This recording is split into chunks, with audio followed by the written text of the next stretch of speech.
Hey guys, here we are on day 8, is it? Damn. And it's back to Asgard with Thor the Dark World. So this time around, Thor is up against the Dark Elves, something called the Aether, and of course that lovable scamp Loki.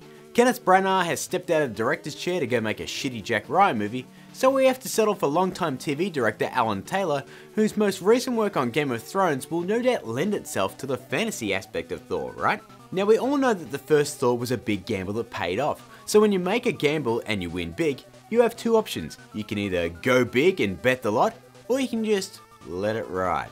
So let's dive into both the good and the bad, starting with the good. There's a lot more Asgard here, something that's sorely lacking in the first movie. Seeing Thor and his crew battling and hanging out is really cool and gives you a much better sense of their connection as sort of a family unit.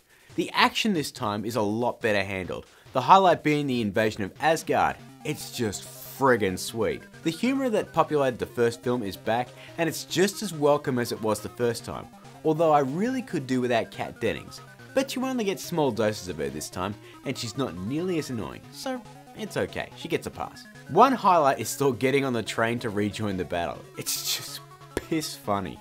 It goes without saying the performances are once again great, with everyone just playing catch up to Tom Hiddleston's Loki as he is num chews up every scene he's in. Now on to the bad, and no doubt the biggest flaw here. The main villain Malekith is just not that interesting. His second in command is kinda cool, but as for the leader of the Dark Elves, snore. It doesn't help his case that not only is he asleep for the bulk of the film, but once again we have a villain after a thing that can only be used when the 9 realms align, and my god, are we seriously doing this plot again?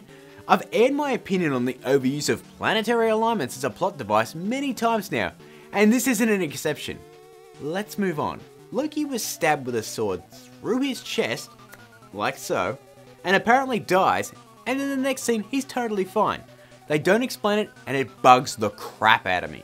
And lastly, the final scene with Thor and Odin. While I don't have an issue with the scene itself, Thor's side is shot on a green screen and it looks friggin' horrendous. I've seen worse, but this movie has a $175 million budget.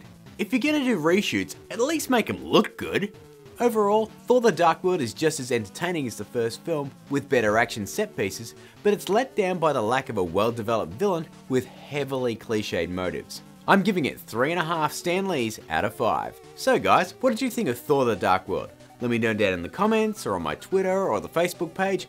If you're new here, thrust your click upon that subscribe button.